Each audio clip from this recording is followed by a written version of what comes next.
30واں پارہ ہے سورۃ الضحیٰ، آیت نمبر 8۔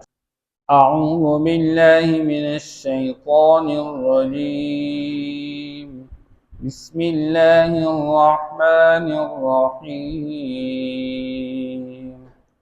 ووجدک عائلا فأغنى فأما اليتیم فلا تقہر وَأَمَّا السَّائِلَ فَلَا تَنْهَرْ وَأَمَّا بِنِعْمَةِ رَبِّكَ فَحَدِّثْ۔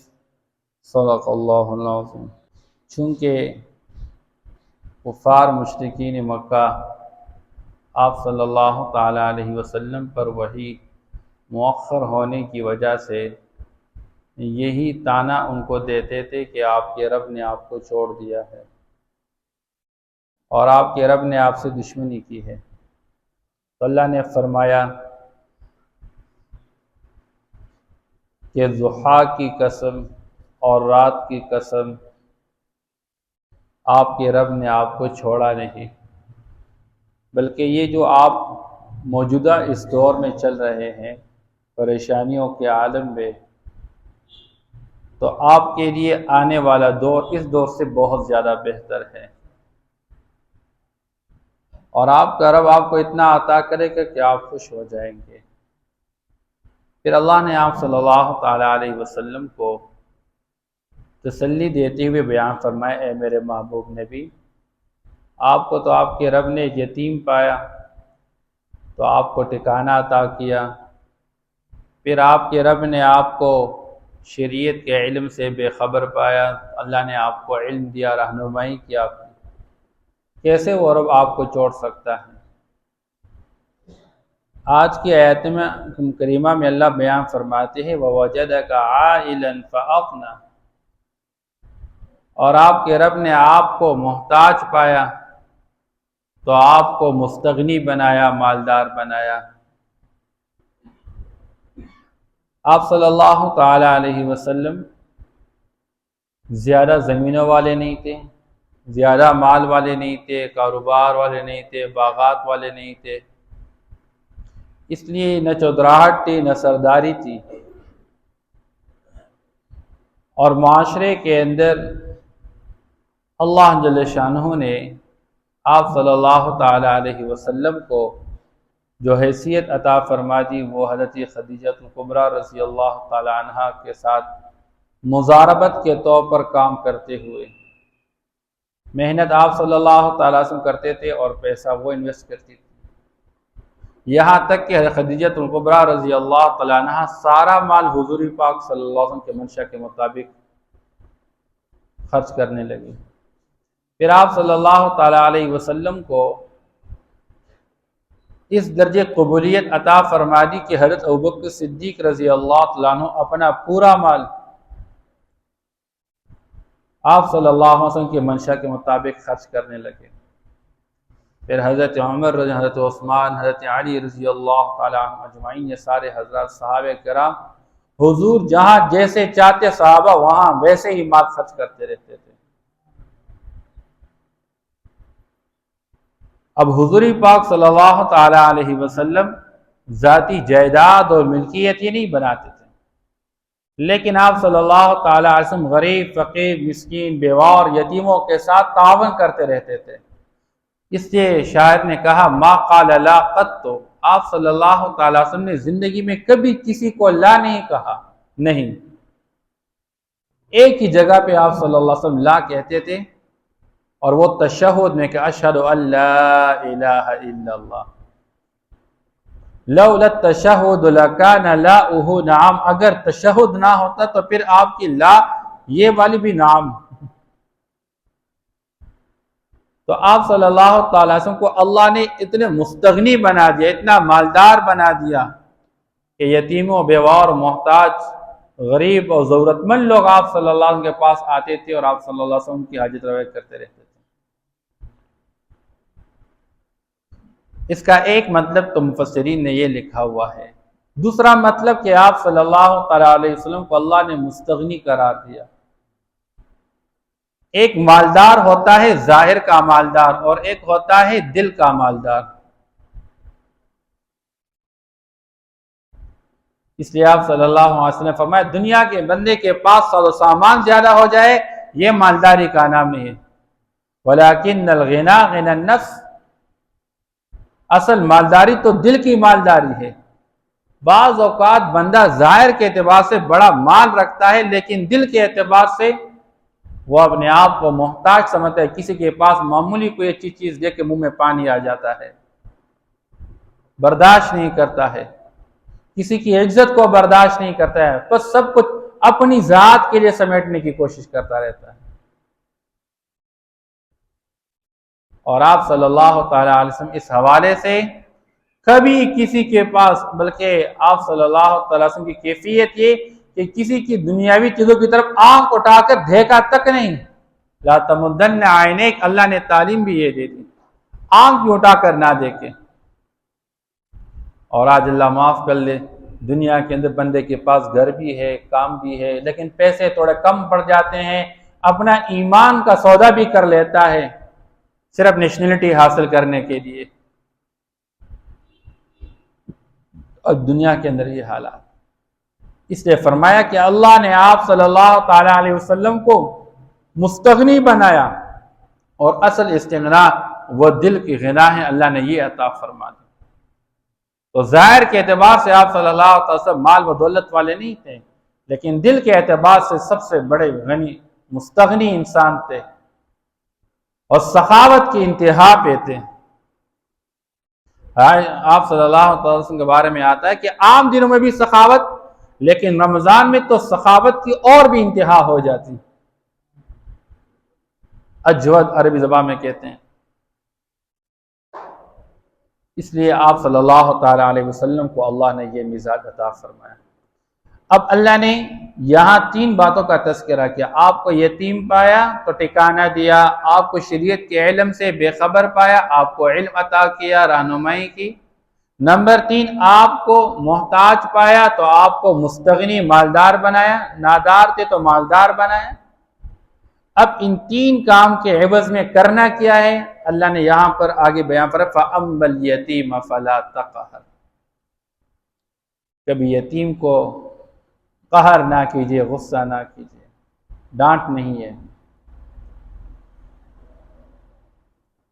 یتیم کے ساتھ اس کی یتم کی بنیاد پہ، اے میرے محبوب نبی، اللہ نے آپ کو یتم کی حالت میں پایا اور پال کے رکھا۔ اللہ نے کیسے پال کے رکھا؟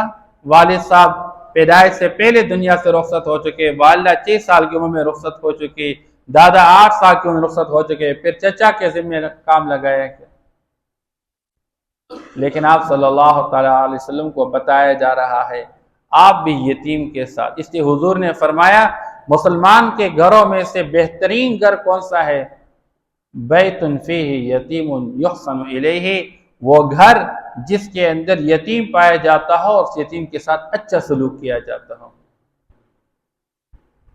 اور بدترین گھر مسلمانوں کا وہ ہوتا ہے جس میں کوئی یتیم ہوتا ہو، یساء الیہ، اس کے ساتھ برا سلوک کیا جاتا۔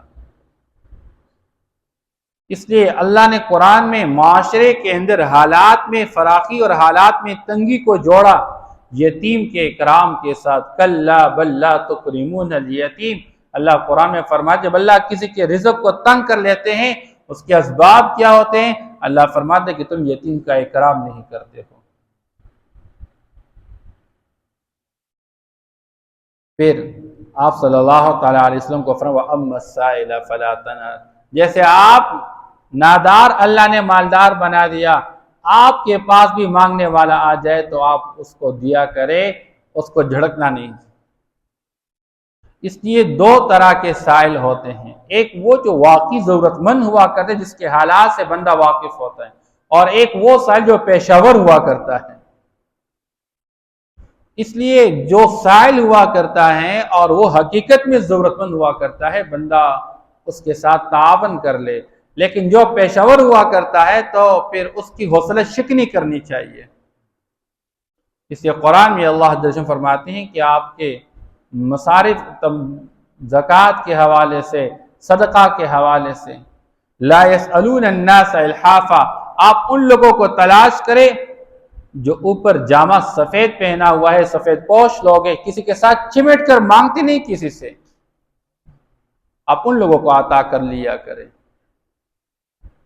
ہاں بعض اوقات بندہ کے حالات ایسے ہوتے کہ کوئی ضرورت مند آ گیا، واقعی ضرورت مند ہے، لیکن بندے کے ہاتھ میں کچھ نہیں ہوتا موجودہ وقت میں، تو عین موقع پہ اگر آپ کے پاس کچھ نہیں ہے، قول معروف و مغفرۃ خیر من صدقۃ یتبعها اذی، پھر آپ اچھی بات کہہ دیجئے کہ بھائی ابھی معاف کیجئے، پھر آ جائے، پھر میں دے دوں گا۔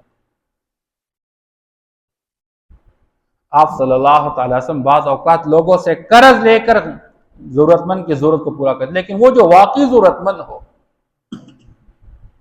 اس لیے فرمایا کہ آپ کے صدقے کا بہترین محل سب سے پہلے آپ کا قریبی رشتہ دار ہے، کیونکہ اس کے احوال آپ کے سامنے ہوتے ہیں، پھر آپ کا محلے والا، پھر دائیں بائیں جو لوگ ہوا کرتے ہیں۔ آج پتہ نہیں لوگ اپنے رشتہ دار غریب کے ساتھ تعاون نہیں کرتے ہیں، کوئی بیمار پڑا رہتا ہے، کسی کی بچیاں گھر پہ پڑی رہتی ہیں، بیچاریوں کا نکاح کا انتظام نہیں ہوتا ہے، کوئی بندہ اپنے گھر کے اندر راشن پورا نہیں کر سکتا، کوئی کپڑے کا انتظام نہیں کر سکتا، ایسے لوگوں کے ساتھ بھاگ دوڑ کے محنت کرنی چاہیے۔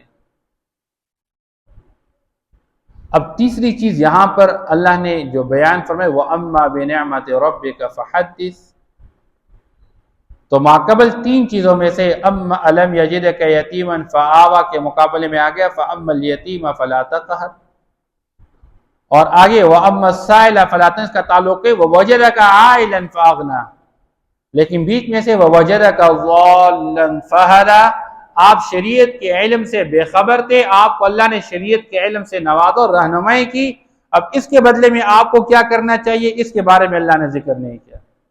کیوں؟ اس لیے کہ آپ صلی اللہ تعالیٰ علیہ وسلم کی زندگی کا مقصد واضح ہے، پیغمبر اللہ اس کو بناتے ہیں جس کو اللہ امر بالتبلیغ کرتے کہ آپ کا کام یہ ہے کہ اللہ کے پیغام کو امت تک پہنچانا، اس لیے آپ صلی اللہ تعالیٰ کی ذمہ داری لگے گی کہ آپ نے امت کو تعلیم دینی ہے۔ اس لیے قرآن کی سب سے پہلی آیت جو نازل ہوئی کون سی ہے؟ اقرأ بسم ربک الذی خلق، ریڈ، پڑھو۔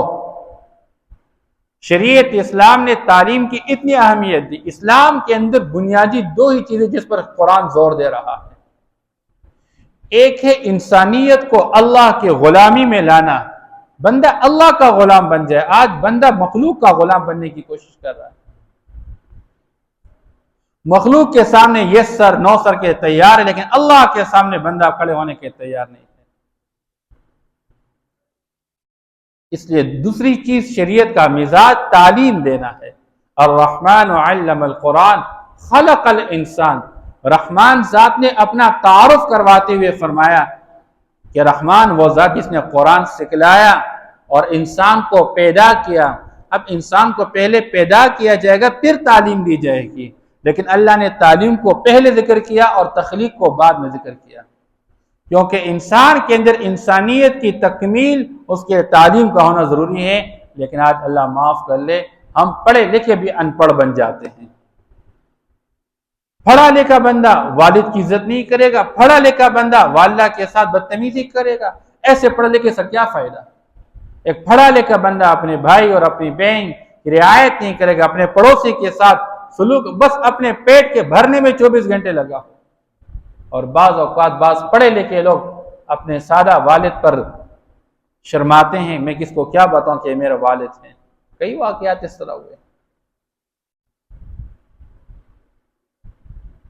اپنے والدین کے ساتھ زندگی گزارنا، ان کی خدمت کرنا، ان کو کھانا کھلانا، ان کو دوائی دینا اپنے لیے عیب سمجھتے ہیں، اور یہ قیامت کی نشانی میں سے آپ صلی اللہ تعالی وسلم فرماتے ہیں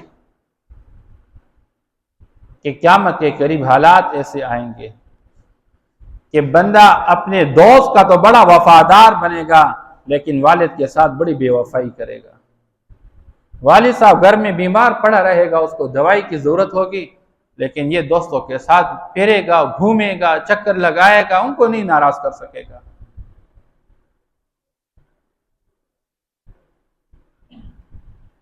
تو فرمائے شریعت کی تعلیم یہ ہے کہ انسان کے اندر انسانیت پیدا ہو جائے، دوسروں کے واسطے زندگی گزارنے والا بن جائے، دوسروں کو نفع دینے والا بن جائے۔ اس لیے حضور نے فرمایا خیر الناس من ينفع الناس، لوگوں میں سب سے بہتر وہ ہوتا ہے جو لوگوں کو نفع دینے والا ہوتا ہے، اپنے والدین کے لیے، اپنی بیوی کے لیے، بچوں کے لیے، رشتہ داروں کے لیے، پڑوسیوں کے لیے، محلے والوں کے لیے نفع دینے والا انسان ہو۔ اور آج جن بدن انسانیت کے اندر یہ مزاج پیدا ہو رہا ہے، بس میں اور میرے بچے، میں میرے بچے، بقیہ کوئی نظر نہیں آ رہا۔ تو شریعت کا مزاج یہ ہے کہ تعلیم عام کر لے، لیکن تعلیم صرف پیسے کمانے کے واسطے نہیں، تعلیم انسانیت حاصل کرنے کے واسطے اور انسانیت کو عام کرنے کے واسطے۔ آج ہمارے ہاں تعلیم کا مقصد پیسہ بن چکا ہے، اس لیے لوگ پیسے دے کر ڈگریاں حاصل کرتے ہیں تاکہ اچھی تنخواہیں کل ہمیں مل جائے، اچھی مراعات مل جائے، اچھی سہولیات مل جائے۔ پھر اس کے پاس نہ اپنے کلرک کی، نہ اس کے پاس اپنے گیٹ کیپر کی، نہ اس کے پاس اپنے کسی اور بندے کی عزت ہوتی ہے۔ بس اس کے مزاج کے خلاف معمولی ایک بات آ جائے تو لوگوں کے سامنے بے عزت کراتے ہیں۔ یہ نہیں سمجھتے کہ یہ بھی ایک انسان ہے، کل میں بھی اس طرح بن سکتا ہوں۔ اور کئی سارے لوگ اللہ نے اس طرح دکھا دیا۔ تو فرمایا کہ آپ صلی اللہ علیہ وسلم کو اللہ نے جو تعلیم دی، اس تعلیم کا کام اور ذمہ داری وہ تو پیغمبر کے واسطے واضح، اس کے اللہ نے یہاں پر تذکرہ نہیں کیا کہ آپ کا کام یہ کہ شریعت کا تعلیم سے یعلمہم الکتاب والحکمہ، اللہ نے متعین کیا ہوا ہے پیغمبر کا کام امت کو قرآن اور حدیث کا تعلیم دینا۔ وَأَمَّا بِنِعْمَةِ رَبِّكَ فَحَدِّثْ، اور یہ بات آخر میں بیان فرما دی، اللہ نے آپ پر جو نعمت کی اس نعمتوں کو بیان کرتے رہا کیجیے۔ اللہ کی نعمتیں ہیں، ان نعمتوں کو بیان کرتے رہا کیجیے۔ بعض اوقات بعض نعمتیں ظاہری ہوتی ہے، بعض نعمتیں باطنی ہوتی ہیں۔ کسی کو باطنی نعمت سے اللہ نے نوازا ہوتا ہے، علم دین اللہ نے عطا فرمایا، اب لوگوں کے سامنے بیان کرتے رہا کیجیے، قرآن بیان کرے، حدیث بیان کرے، حضور کی زندگی بیان کرے۔ کسی کو ظاہری نعمت اللہ نے عطا کی ہوئی ہے۔ آپ صلی اللہ علیہ وسلم کے سامنے ایک بندہ آیا، پٹے پرانے کپڑے پہنے ہوئے۔ آپ صلی اللہ علیہ وسلم فرمایا کیا تمہارے پاس کوئی پیسے نہیں ہے، مال نہیں ہے؟ جی میرے پاس زمین بھی ہے، میرے پاس پیسہ بھی ہے۔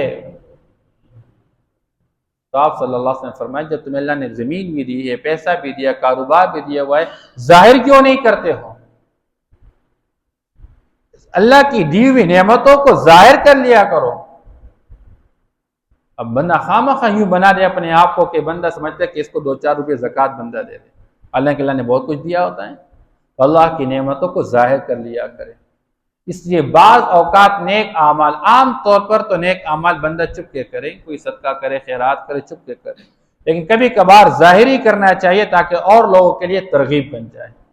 بہرحال وَأَمَّا بِنِعْمَةِ رَبِّكَ فَحَدِّثْ، ہمارے معاشرے کے اندر ایک میرے اندر یہ بات موجود ہے، میں بیماری میں مبتلا ہو جاؤں سب کے سامنے فریادی بیمار ہوں بیمار ہوں بیمار ہوں، اور جی کاروبار میں نقصان، جی میرا نقصان ہو گیا، اور جاب ختم ہو گیا، ہر کسی سے کہتا رہتا ہوں۔ لیکن جب اللہ صحت دیتے ہیں، اللہ کاروبار دیتے ہیں، کاروبار میں بڑھوتری آتی ہے، جاب اللہ دے دیتے ہیں، نعمت آتی ہے، پھر لوگوں سے چھپا کے رہتا، پھر بیان نہیں کرتا ہوں۔ حالانکہ اللہ نے آزمائش میں ڈالا اور اللہ کی طرف سے نعمتیں آئی، جس طرح آزمائش لوگوں کے سامنے بیان کرتے تو نعمتیں بھی اللہ کے سامنے، مخلوق کے سامنے بیان کرنا چاہیے، اس کا اظہار کرنا چاہیے۔ وَوَجَدَكَ عَائِلًا فَأَغْنَىٰ، اور آپ کو آپ کے رب نے نادار پایا تو مالدار بنایا۔ فَأَمَّا الْيَتِيمَ فَلَا تَقْهَرْ، پس ہر چیز یتیم ہے اس پہ قہر نہ کیجیے۔ وَأَمَّا السَّائِلَ فَلَا تَنْهَرْ، اور ہر چیز سائل ہے، مانگنے والا ہے، اس کو جھڑکے مت۔ وَأَمَّا بِنِعْمَةِ رَبِّكَ فَحَدِّثْ، اور ہر چیز اپنے رب کی نعمت ہے وہ بیان کیجیے۔ صدق اللہ۔